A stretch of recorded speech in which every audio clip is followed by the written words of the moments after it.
The silver-haired woman in the $5,000 suit had exactly 17 minutes before her next board meeting when she decided she would rather quit than sit through another presentation about quarterly earnings.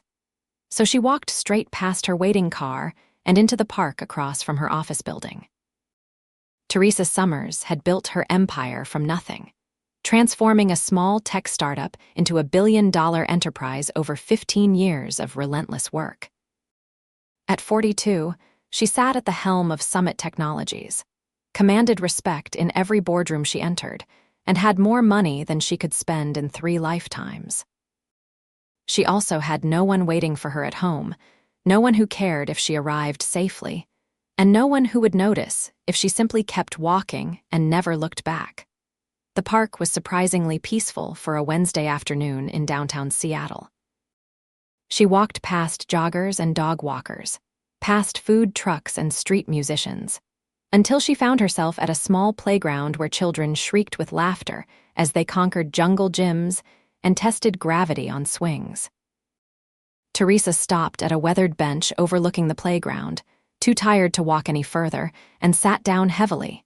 She closed her eyes and tilted her face toward the weak autumn sun, trying to remember the last time she had taken a break during the workday. Years, probably. Maybe never. "Watch me, Daddy. Watch." Teresa opened her eyes and found herself looking at a little girl with wild brown curls, maybe 5 or 6 years old, hanging upside down from the monkey bars with absolute fearlessness. The child's father stood nearby, his hands ready to catch her if she fell, his face split into a proud smile. "I see you, Emma. You are getting so strong." His voice carried genuine warmth and enthusiasm, the kind of attention that made the little girl beam even brighter. Teresa watched as the man helped his daughter down from the bars, then chased her toward the swings. He was tall, broad-shouldered, wearing work boots and jeans with paint stains, a simple gray t-shirt that had seen better days. His dark hair was slightly too long, curling at his collar, and he had the kind of weathered handsomeness that came from working outdoors. She guessed he was around her age, maybe a few years younger. The little girl demanded to be pushed higher, higher. And the man obliged, his laughter mixing with hers in a symphony that made Teresa's chest ache with something she could not quite name. When was the last time she had laughed like that? When was the last time anyone had looked at her the way that child looked at her father, with absolute trust and unconditional love? After several minutes of vigorous swinging, the little girl declared she was hungry. The man helped her down and they walked toward the bench where Teresa sat. She started to gather her purse, assuming they would want privacy, but the man simply smiled politely and sat down on the far end, pulling a somewhat squashed sandwich from a paper bag. "Sorry, Emma. Got a little pressed in my toolbox. Still tastes good though, right?" The little girl nodded enthusiastically and took a big bite. Teresa tried not to watch them, tried to focus on her phone and the 17 emails that had arrived in the last 10 minutes, but she could not help stealing glances at the pair. "Are you hungry, miss?" The little girl was suddenly looking directly at Teresa, holding out half of her sandwich. "You can share mine if you want. Daddy makes really good peanut butter and jelly." "Emma, honey, do not bother the nice lady," the man said quickly, a slight flush creeping up his neck. "I am sorry, she is very friendly." Teresa found herself smiling, really smiling for the first time in weeks. "It is quite all right, and thank you for the offer, sweetheart, but I had a big lunch." The lie came easily. She had skipped lunch as usual, surviving on coffee and determination. The little girl shrugged and went back to her sandwich, humming a tuneless song between bites. The man pulled out an apple and began cutting it with a pocket knife, carefully removing the core and slicing it into perfect wedges for his daughter. "Your daughter is lovely," Teresa found herself saying, the man's face softened. "Thank you, she is my whole world." He glanced at Teresa, and she noticed his eyes were a striking shade of blue-green like the ocean on a sunny day. "Oscar Lewis, and this chatterbox is Emma. Teresa Summers." She held out her hand and he shook it, his palm calloused and warm, the handshake firm but gentle. Summers, like Summit Technologies. Oscar's eyebrows raised slightly. I helped renovate the lobby of your building last year. Beautiful space. You are in construction. Contractor. Small operation, mostly residential work now, but I take commercial jobs when they come along. He offered Emma an apple slice, which she accepted while spinning tales about a girl at preschool who could do a cartwheel. Teresa found herself genuinely curious. Do you enjoy the work? Oscar considered this, his expression thoughtful. I do. There is something satisfying about building things with your own hands, taking something broken or empty and making it whole again. The pay can be uncertain, but I set my own hours, which means I can pick Emma up from preschool every day. Cannot put a price on that. The way he looked at his daughter when he said this made Teresa's heart twist. She had never wanted children, had been too focused on building her company, climbing higher and higher until there was no one left above her. But watching this man with his child, seeing the pure love and devotion in his eyes, she wondered if she had missed something essential. Emma, we should probably head home soon, Oscar said, checking a battered watch. I have to prep for tomorrow's job and someone needs a bath. No bath, Emma declared, but she was giggling, clearly a well-established game between them. Yes, bath. You have paint in your hair, young lady. How did you even get paint in your hair? We have not been near paint today. As they gathered their things, Emma turned to Teresa. Will you be here tomorrow? The question caught Teresa off guard. I do not know. You should come back, the little girl said with the absolute certainty of childhood. This is the best park, and maybe next time you can go on the swings too. Swings make everyone happy. Oscar laughed and gently tugged one of her curls. Come on, philosopher, let's go home. Teresa watched them walk away, Oscar's hand dwarfing his daughter's small one, their heads bent together as Emma chattered about her day. Something in her chest felt tight and uncomfortable, like a muscle she had forgotten existed was suddenly being stretched. She looked at her phone. She had missed her meeting. 5 worried texts from her assistant, 3 from her COO, 2 from board members wondering if she was all right. The panic she expected to feel never materialized.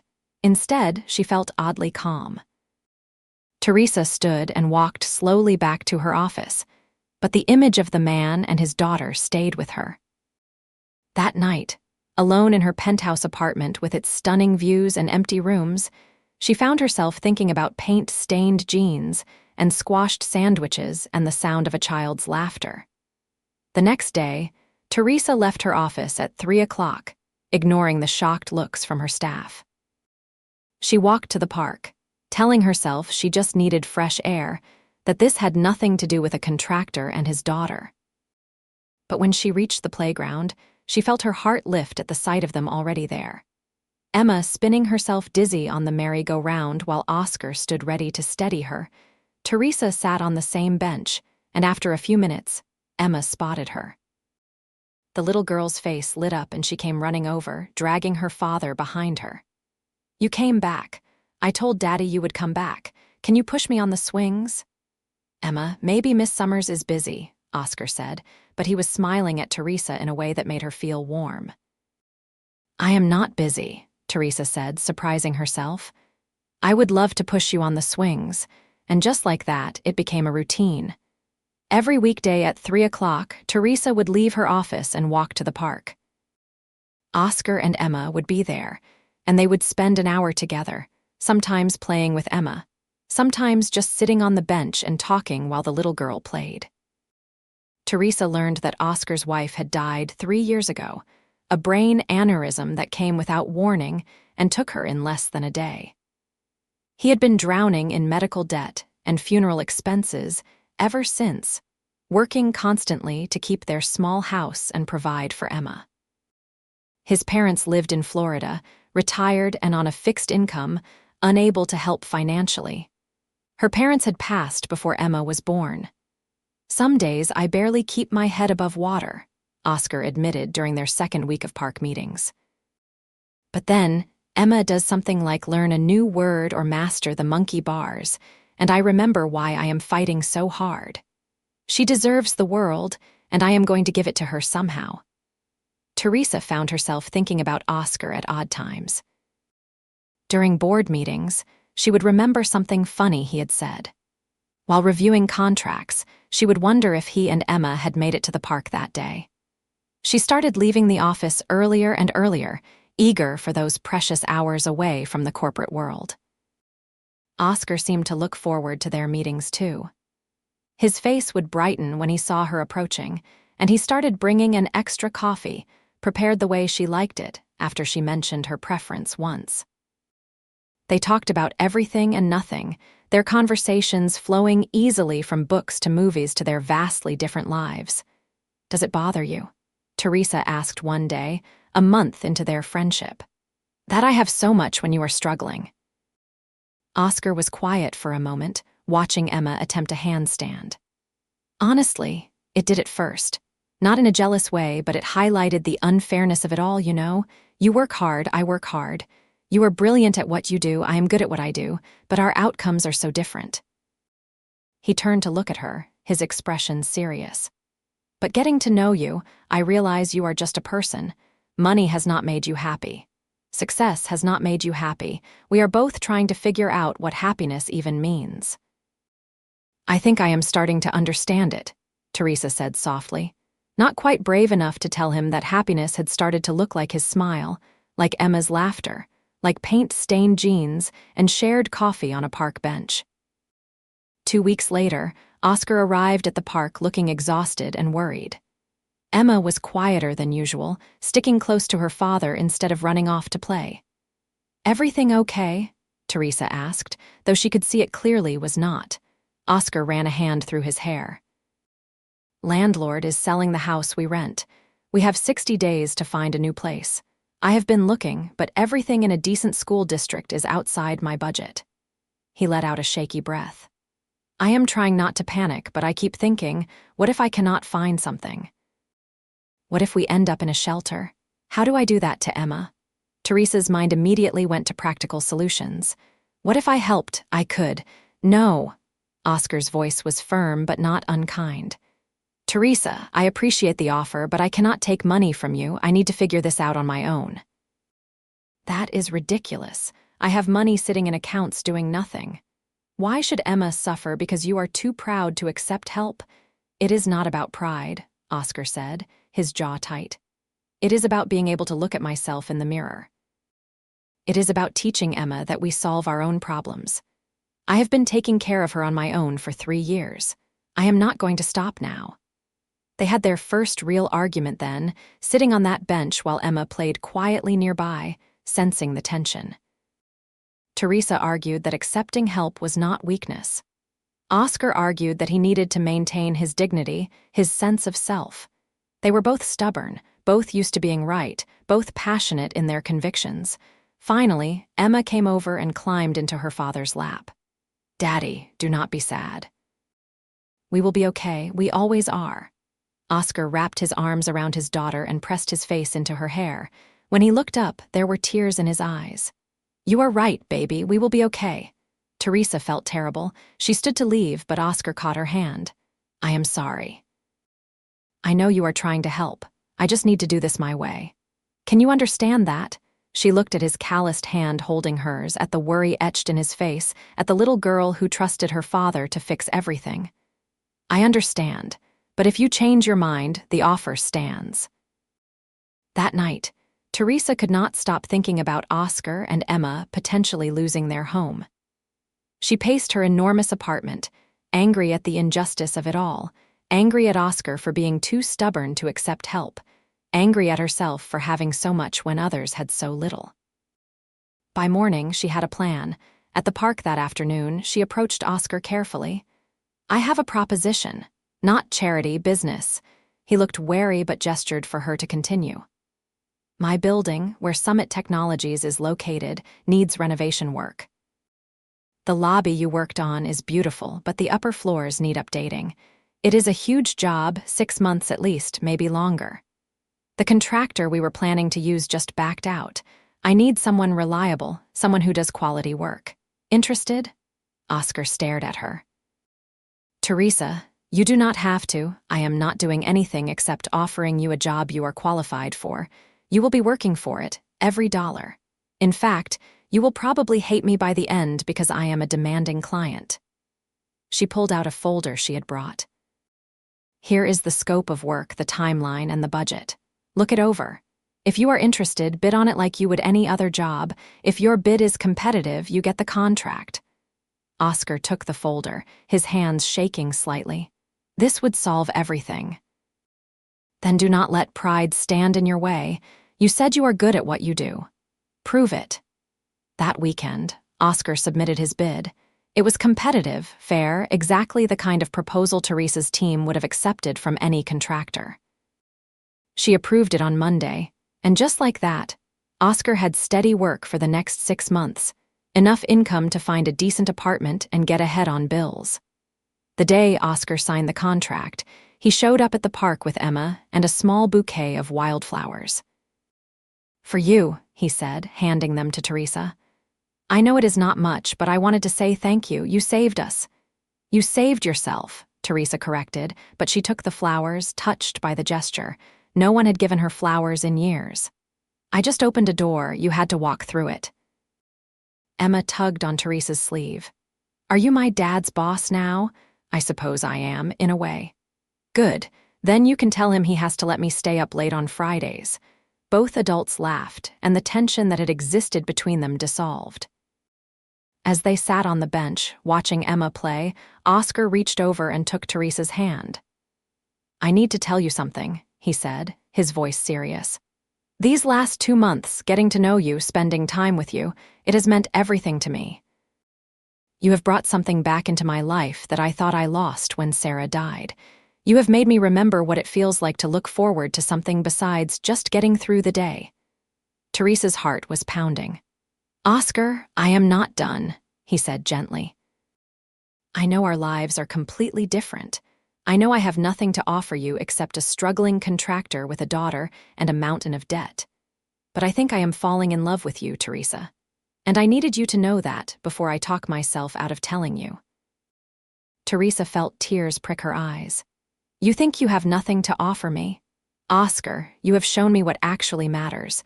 You have shown me what love looks like, how to be present, how to find joy in simple things. I have spent 15 years building an empire, and I have been miserable. I have spent 2 months sitting on a park bench with you, and I have been happier than I ever knew was possible. Does that mean? It means I am falling in love with you too? The words came out in a rush, like she had been holding them back for weeks. I am falling in love with your kindness and your strength and the way you love your daughter. I am falling in love with the person I become when I am with you. Oscar cupped her face in his hands, his thumbs brushing away tears she had not realized were falling. Can I kiss you? Please. The kiss was soft and sweet, full of promise and possibility.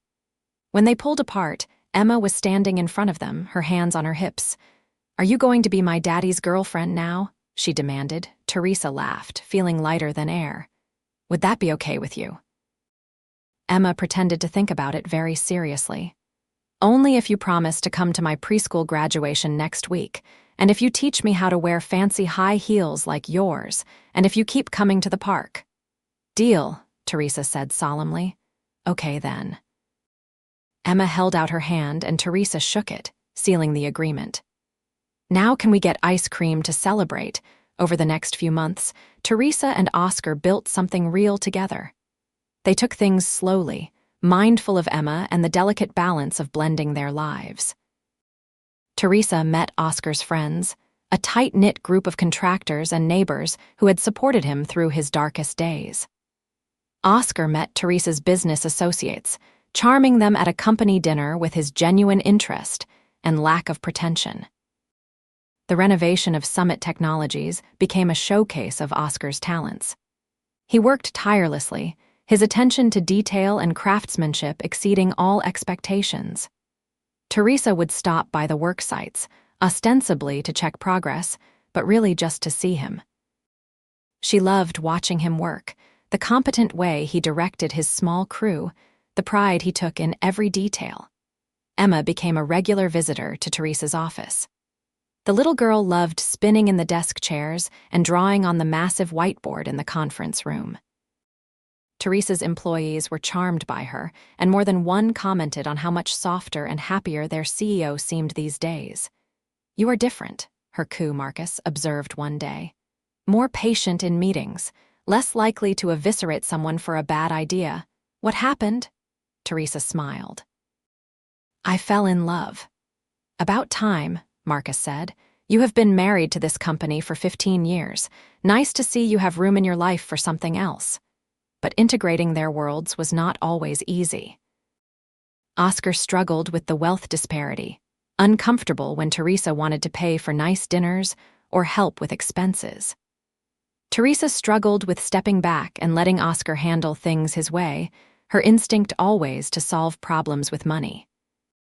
"I cannot compete with your world," Oscar said one night after a particularly lavish company gala Teresa had asked him to attend.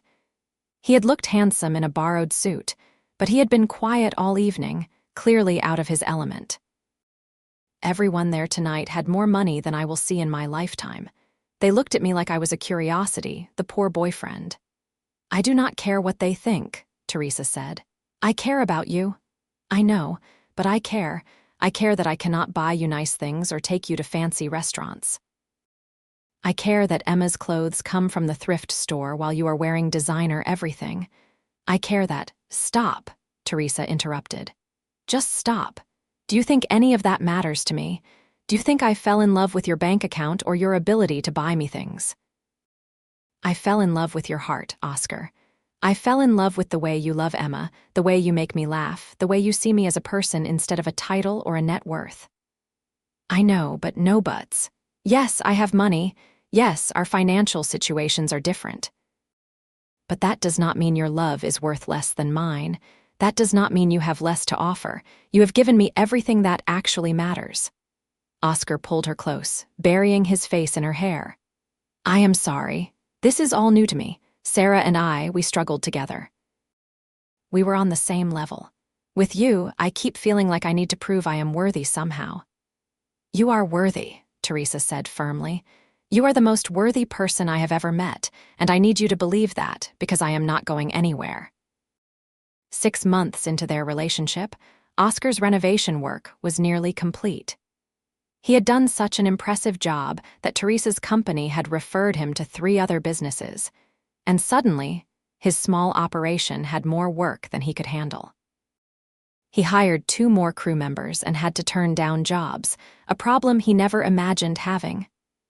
"I am going to need to get an actual office," he told Teresa one evening. They were at his apartment, a modest 2-bedroom he had found in a good school district. Emma was asleep in her room and they were curled up on his worn couch. "Right now I work off my kitchen table, but that is not going to cut it anymore. Maybe just a small space, somewhere to meet with clients and store samples." "I am proud of you," Teresa said. "You have worked so hard." "I could not have done it without you. You absolutely could have. I just gave you one job. You earned everything else yourself." She paused, then said, "I have been thinking about something. Emma is going to start kindergarten in the fall, right? Do not remind me." "I am not ready for her to grow up." Teresa smiled. "What if we looked for a house together?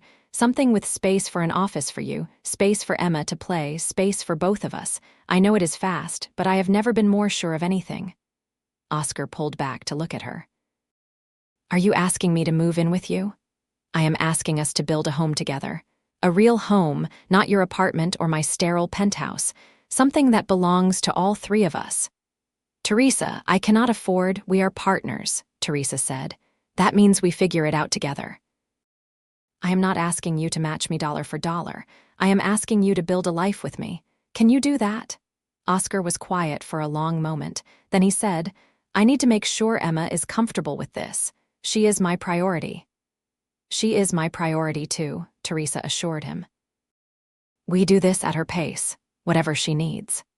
They talked to Emma the next morning over pancakes. Teresa was nervous, her hands shaking as she poured orange juice.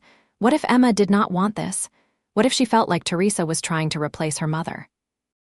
But Emma, in the direct way of children, simply asked, Does this mean Teresa would live with us all the time? Yes, Oscar said, if that is okay with you. Would I get my own room? Absolutely. And Teresa would be there for breakfast every day. Every day, Teresa confirmed. Emma considered this, methodically cutting her pancakes. Then she looked up with a syrup-sticky smile. Okay, but I get to help pick my room color, and we need a yard for a dog. I have always wanted a dog. Oscar laughed, relief evident on his face. We will see about the dog. That means yes, Emma told Teresa confidently. When grown-ups say we will see, it always means yes eventually. They spent weekends looking at houses, the three of them walking through properties hand in hand. Teresa let Emma and Oscar take the lead, wanting them to feel ownership in the decision. Emma had strong opinions about everything from the size of the backyard to the number of bathrooms. Finally, they found it. A 4-bedroom craftsman in a quiet neighborhood, with a large yard, good schools nearby, and a finished basement that would be perfect for Oscar's office. It needed work, paint, and some updates, but Oscar's eyes lit up when he saw it. I could make this place incredible, he said, already mentally cataloging projects. Can I have the room with the window seat? Emma asked, bouncing with excitement. Teresa looked at them, her heart full. I think we found our home. The paperwork was complicated. Teresa wanted to put the house in both their names, but Oscar insisted on contributing what he could. They compromised, with Teresa covering the down payment and Oscar handling the renovation costs and splitting the mortgage payment based on a percentage of their incomes. I need to feel like I am building this with you, not just living in your house, Oscar explained, and Teresa understood. His pride was not toxic masculinity or stubbornness. It was self-respect, a need to be an equal partner in whatever way he could manage. They moved in on a sunny Saturday in May, exactly 1 year after they first met. Friends helped carry boxes, Emma directed traffic like a tiny general, and by evening they collapsed on the living room floor surrounded by chaos. I cannot believe this is our home, Oscar said, looking around at the disaster. Our home, Teresa repeated, loving the sound of it, all three of us. Emma wedged herself between them. Can we get the dog now? Soon, Oscar promised. Let's get settled first. Definitely yes eventually, Emma whispered to Teresa, who tried not to laugh. Living together was an adjustment. Teresa had to learn to share space, to compromise on everything from thermostat settings to dinner menus. Oscar had to learn to let Teresa help without feeling like he was being taken care of. Emma had to adjust to having Teresa as a constant presence, not just someone who showed up at the park. But they worked through it, all three of them committed to making their blended family work. Teresa cut back her hours at Summit Technologies, delegating more and actually taking weekends off. Oscar's business continued to grow, and he hired an office manager to handle scheduling so he could be home for dinner most nights. They created new routines and traditions. Sunday morning pancakes, always made by Oscar. Friday movie nights with Emma picking the film. Saturday morning work sessions where Oscar would tackle home projects while Teresa caught up on emails and Emma did art projects at the kitchen table. They were small things, ordinary things, but they meant everything. 3 months after moving in, Teresa came home to find Oscar and Emma in the backyard with a small black and white puppy. Surprise, Oscar said, looking slightly guilty. I know we said we would wait, but I was at a job site and the neighbor was trying to find homes for these puppies, and Emma has been so patient, and Teresa started laughing. What is the puppy's name? Oreo, Emma said, cradling the squirming creature. Because he is black and white like a cookie. Is it okay, Teresa? Can we keep him? Teresa knelt down to pet the puppy, who immediately tried to lick her face. Of course we can keep him. He is perfect.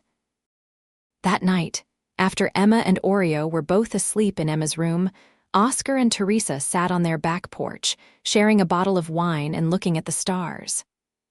I never thought I would have this again, Oscar said quietly.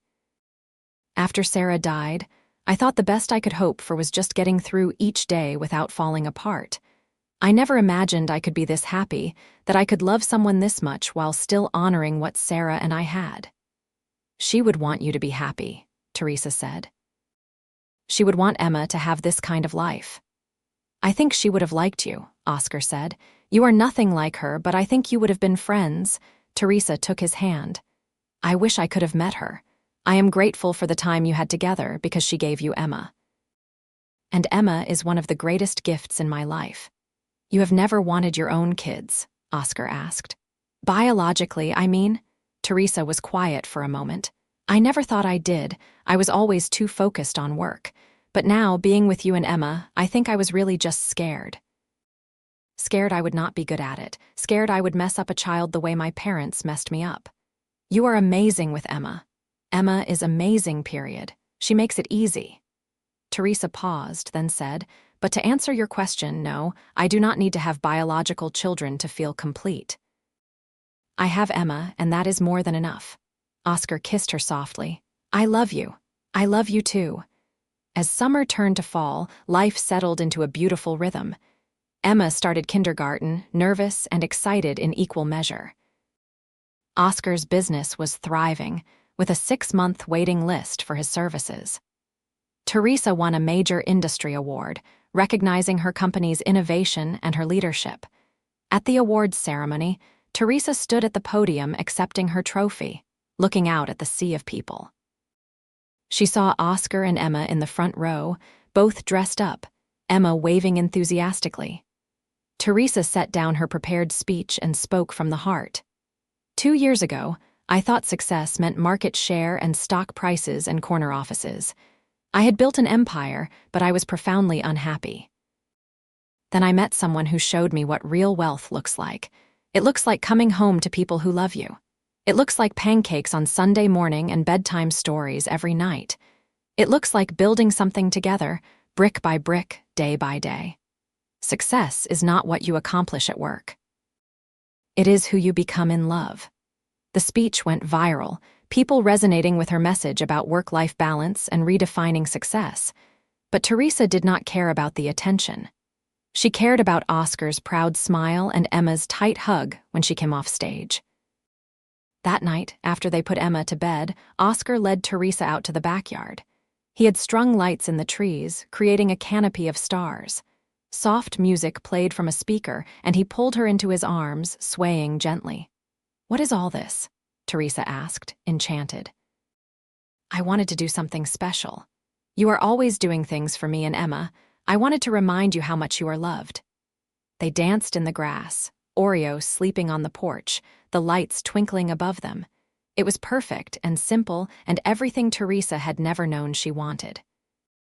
Then Oscar stopped dancing and dropped to one knee. Teresa's breath caught in her throat. Teresa Summers, you came into my life when I was drowning, and you taught me how to breathe again. You love my daughter like she is your own. You have supported my dreams and challenged me to be better. You are my partner, my best friend, my home. Will you marry me? He opened a small box, revealing a simple ring, not a massive diamond but an emerald surrounded by small stones. It is not much, he said quickly. I am not a wealthy man, and I cannot— It is perfect, Teresa interrupted, tears streaming down her face. And yes, 1,000 times yes. Oscar slipped the ring on her finger, his hands shaking. Then he stood and kissed her, both of them laughing and crying at the same time. I am going to marry you, Teresa said, looking at the ring in wonder. You are going to marry me, Oscar agreed. A small voice from the house said, Are you guys getting married? Can I be a flower girl? They turned to find Emma hanging out her bedroom window, apparently not as asleep as they had thought. Get back in bed, you little spy, Oscar called, but he was grinning. But can I? Yes, you can be a flower girl. Now go to sleep. Best day ever, Emma declared before disappearing back inside. They planned a simple wedding, wanting something intimate and meaningful rather than a lavish production. The ceremony took place in their backyard 6 months later, on a warm April afternoon. Emma served as flower girl and also ring bearer, taking both jobs very seriously. Oscar's construction crew served as groomsmen, Teresa's executive team as bridesmaids, all of them bemused at the unlikely pairing. As Oscar and Teresa exchanged vows they had written themselves, there was not a dry eye in the small gathering. Oscar promised to build her a life full of love and laughter. Teresa promised to be the partner he deserved and the mother Emma needed. Emma, unprompted, promised to keep making them laugh and only sometimes make messes. The reception was casual, a barbecue with dancing and far too much cake. As the sun set and the lights came on, Teresa stood with Oscar, watching their friends and family celebrate. "How did I get so lucky?" she murmured. "Pretty sure I am the lucky one," Oscar countered. "I was a broke single dad barely keeping it together. You were a billionaire CEO. By all logic, we never should have worked." "Good thing love is not logical." "Really good thing." Emma ran up to them, Oreo at her heels. "The cake is almost gone, and Aunt Michelle said I could have another piece if you say it is okay."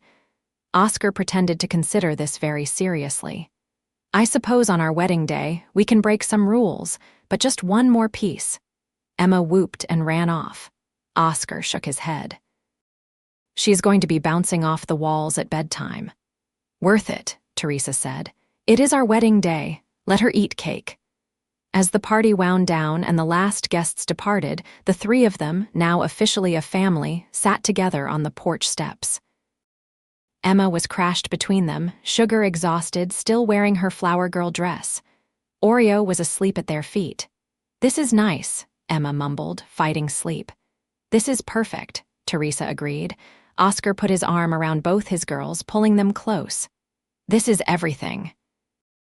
Over the next 2 years, life continued its beautiful unfolding. Oscar's business expanded to include 3 full-time crews, and he moved into a proper office space. Teresa promoted from within and stepped into more of a chairman role, giving her more flexibility and less day-to-day stress. Emma thrived in school, making friends easily and developing a passion for art. They traveled together, taking Emma to see the ocean for the first time, to visit Oscar's parents in Florida, on a Disney vacation that made Emma's eyes sparkle with wonder. They hosted holidays, their home always full of people and laughter and love. Teresa never stopped marveling at the life she had built. Sometimes she would wake up early, before Oscar and Emma, and walk through their home, touching the furniture Oscar had refinished, looking at Emma's art covering the refrigerator, seeing evidence of their life together in every corner. She thought about the woman she had been, sitting alone on that park bench, burned out and empty. That woman had no idea how much her life was about to change. On the 3-year anniversary of the day they met, Teresa and Oscar returned to the park where it had all started. They sat on the same bench, hands intertwined, watching children play. "Do you remember what you said to me that first day?" Teresa asked. "About taking things that are broken or empty and making them whole again." "I was talking about construction," Oscar said. "I know. But you did not just renovate my building. You renovated my life. You took someone broken and empty and made her whole again." Oscar turned to face her fully. "You did the same for me. I was so lost after Sarah died, just going through the motions. You gave me a reason to really live again, not just survive." They sat in comfortable silence, watching the world go by, until Emma called them over to the playground. She was 10 now, getting so tall and independent, but she still wanted her parents to watch her on the monkey bars. As Teresa stood to join her, Oscar caught her hand. "I have something to tell you." His serious tone made her nervous. "What is it?" Emma has been asking about siblings. She wants a little brother or sister. Teresa's heart skipped. They had talked about this in abstract terms, but never seriously. "What do you think?" "I think I would love to have a baby with you. I think Emma would be an amazing big sister. I think our family has room to grow." He paused. "But only if you want to." "I know you said you are content with just Emma." Teresa looked over at Emma, who was hanging upside down just like she had been that first day, fearless and full of life. She thought about the journey that had brought her here, about the life she had built with this man and his daughter. "Their daughter now. I want to, Teresa said, surprised by how much she meant it. I want to have your baby. Oscar's face split into the biggest smile she had ever seen. He picked her up and spun her around, both of them laughing like kids. What are you doing? Emma called, being happy. Oscar called back. You guys are weird. But Emma was grinning, too.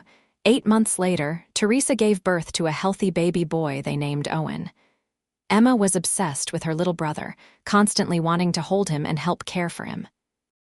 Oscar was a natural with a newborn, having done this before, and he guided Teresa through the steep learning curve of new motherhood with patience and humor. At 45, Teresa discovered the unique exhaustion of life with an infant.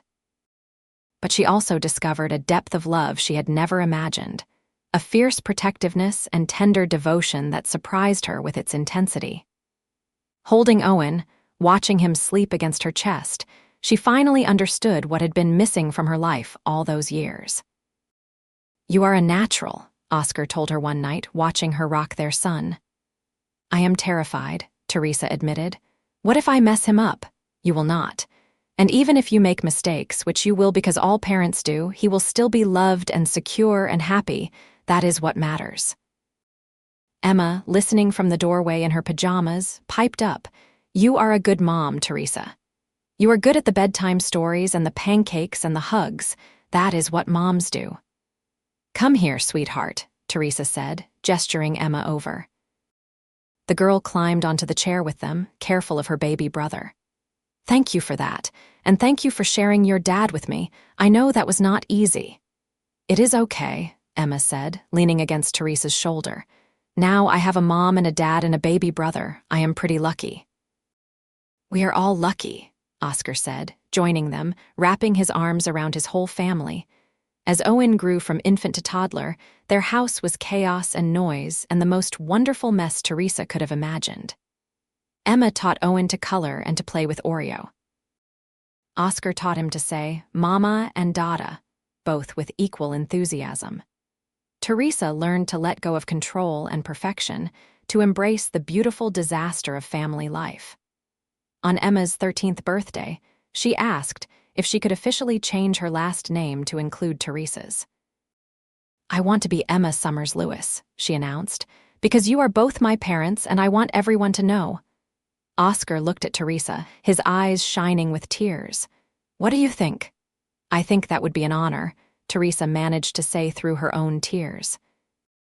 They made it official, a simple courthouse procedure that somehow felt more significant than their wedding. Emma walked out with her new name, beaming with pride, and Teresa felt something click into place, a final piece of the family puzzle settling into position. Summit Technologies continued to thrive under Teresa's less hands-on leadership.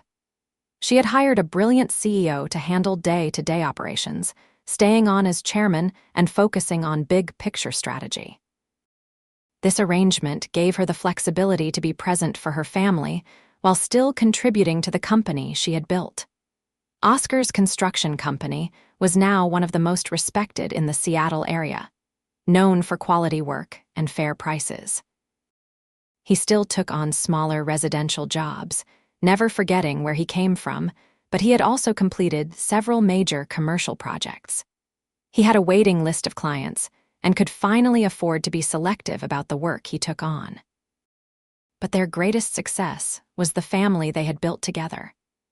Emma blossomed into a confident teenager, balancing school and friends and family with impressive maturity. Owen was a happy, rambunctious 4-year-old who adored his big sister and kept everyone on their toes. Oreo was getting old and gray but still loyal, sleeping at the foot of Emma's bed every night. On a Tuesday afternoon, 7 years after they first met, Teresa left work early and walked to the park. She sat on their bench, the one that had started everything, and waited. 20 minutes later, Oscar arrived, just like he knew she would be there. How did you know? Teresa asked as he sat beside her. Because 7 years ago today, you sat down next to a struggling dad and changed his life. I figured you might want to commemorate that. I did not change your life. We changed each other's lives. Oscar took her hand, his thumb tracing the emerald ring she still wore, now paired with a wedding band. Do you ever wonder what would have happened if you had not sat down that day, if you had chosen a different bench or not come to the park at all? Sometimes, Teresa admitted. But then I remember I do not believe in coincidence anymore. I think we were supposed to find each other. I think everything in my life was leading me to this park, this bench, you and Emma. I think Sarah would have approved, Oscar said softly. I think she would have wanted this for Emma, for me. A second chance at happiness. They sat together, watching the playground where Emma had once played, where Owen now climbed the same jungle gym his sister had conquered years ago, Oscar's brother watching him from a nearby bench. So much had changed, yet this place remained constant, a touchstone for their love story. Thank you, Teresa said suddenly. For what? For being brave enough to love again, for letting me into your life and Emma's life, for building this family with me, for showing me what actually matters. Oscar pulled her close, kissing her temple. Thank you for sitting down. Thank you for coming back every day. Thank you for loving us exactly as we were without trying to change us or fix us. You did fix me, though, Teresa said. I was broken in ways I did not even realize, successful but empty. You filled all those empty spaces with love and laughter and pancakes and puppet shows and the beautiful chaos of family life. I love you, Oscar said simply. I love you too, always. As the sun began to set, painting the sky in shades of orange and pink, they stood to leave, to collect Owen and head home to dinner and homework and bedtime routines. But Teresa took one last look at the bench, at the place where everything had begun. A woman in a business suit, looking tired and stressed, sat down heavily on the bench. She closed her eyes and tilted her face toward the fading sun, and Teresa saw herself 7 years ago. Desperate for something she could not name, Teresa almost walked on, but then she stopped. She walked over to the woman and sat down beside her. Beautiful evening, is it not? Teresa said. The woman opened her eyes, startled. Yes, it is. They sat in comfortable silence for a moment, then the woman said, Sorry, I should not be bothering you with my presence. I just needed a break from my life for a minute. I understand that feeling, Teresa said. I used to sit on this very bench, taking a break from my life, and then one day my life changed completely because I was sitting right here. Really? What happened? Teresa smiled, looking at Oscar and Owen playing nearby. I fell in love with a struggling dad and his daughter, and it turned out they were exactly what I did not know I was missing. The woman looked intrigued. That sounds like a story. It is, Teresa agreed, a really good one. The kind with a happy ending. Oscar called to her then, and Teresa stood. She handed the woman her business card. If you ever need someone to talk to, or just want to hear the whole story, call me. Sometimes a conversation with a stranger on a park bench can change your life. As they walked away, Oscar asked, What was that about? Paying it forward, Teresa said. You never know who needs a reminder that life can surprise you, that love can find you when you least expect it, that sitting on a park bench might just be the beginning of everything. That night, after both kids were asleep and the house was quiet, Teresa and Oscar sat on their back porch, sharing wine and comfortable silence. 7 years of marriage, 8 years of love, a lifetime still ahead of them. Do you think we will always be this happy? Oscar asked. Teresa considered the question seriously. I think we will have hard times, all couples do, but I think we have built something strong enough to weather whatever comes.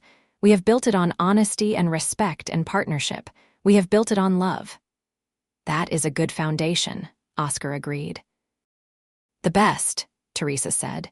She thought about the journey that had brought her here, from burned-out CEO to wife and mother, from empty penthouse to chaotic family home, from lonely park bench to surrounded by love. It had not always been easy. Their different backgrounds had caused friction.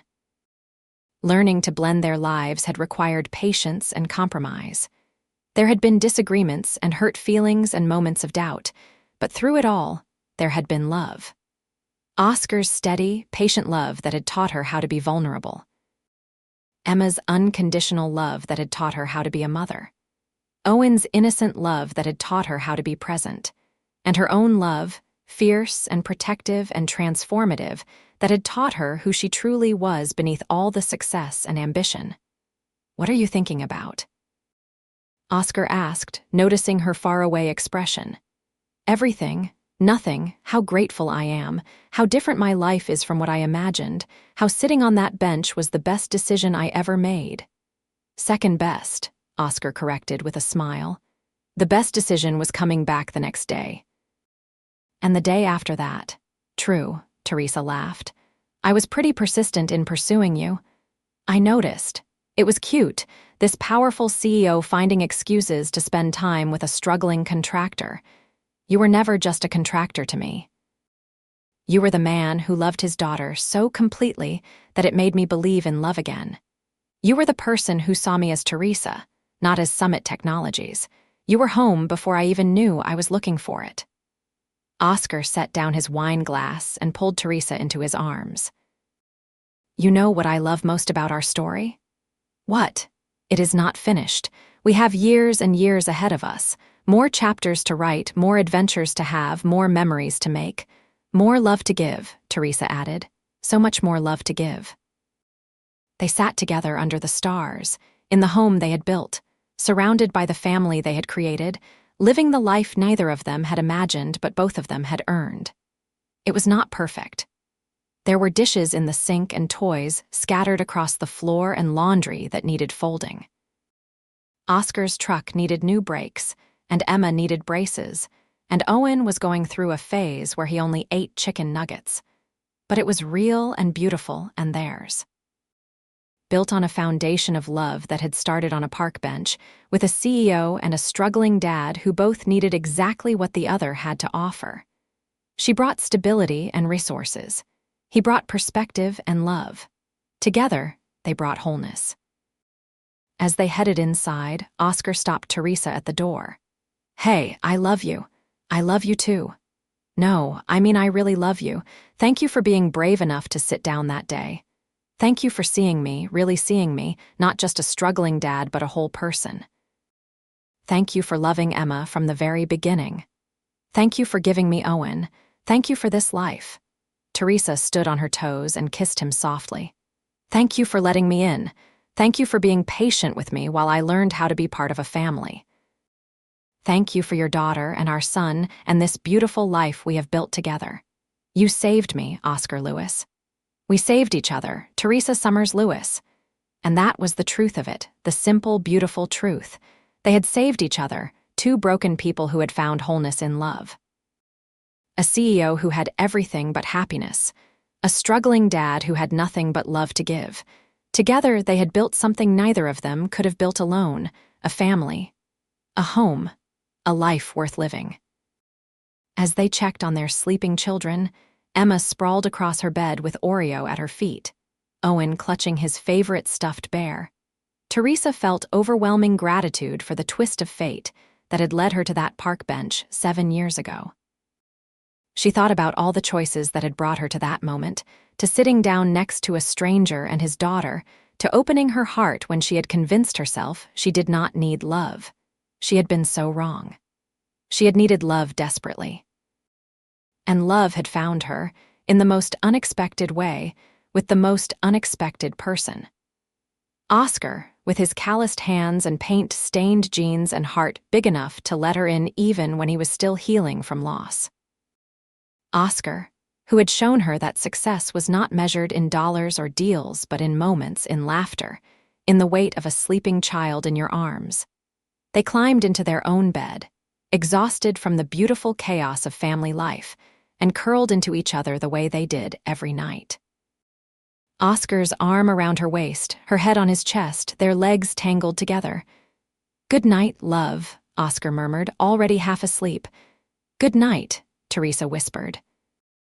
But before she drifted off, she thought one more time about that park bench, about the woman she had been and the woman she had become. She thought about Emma as a 5-year-old with wild curls, offering to share her sandwich. She thought about Oscar as a struggling contractor, working so hard to give his daughter the world. She thought about all the moments that had led them here, to this bed, this house, this family. And she thought about how love, real love, was not found in fairy tales or romantic movies. It was found in ordinary moments, in park benches and playground visits, in squashed sandwiches and shared coffee. It was built slowly, carefully, with patience and trust, and the willingness to be vulnerable. Their love story had not been dramatic or sweep you off your feet romantic. It had been gentle and steady, growing stronger with each passing day, rooted in friendship and respect and mutual admiration. It had been two people choosing each other every single day, through struggles and triumphs, through exhaustion and joy. And it was the greatest success Teresa had ever achieved, not summit technologies or industry awards or wealth beyond measure. This, the man sleeping beside her, the children down the hall, the dog snoring in the corner, the home filled with love and laughter. This was her legacy. This was her empire. This was everything. Teresa Summers Lewis, formerly Teresa Summers, CEO of Summit Technologies, fell asleep in her husband's arms in their home, surrounded by their family, living the happily ever after she had stopped believing was possible. And tomorrow, she would wake up and live it all over again, grateful for every ordinary, beautiful moment, because 7 years ago, she had sat down on a park bench next to a struggling dad and his daughter, and everything had changed. Everything had become perfect exactly as it was.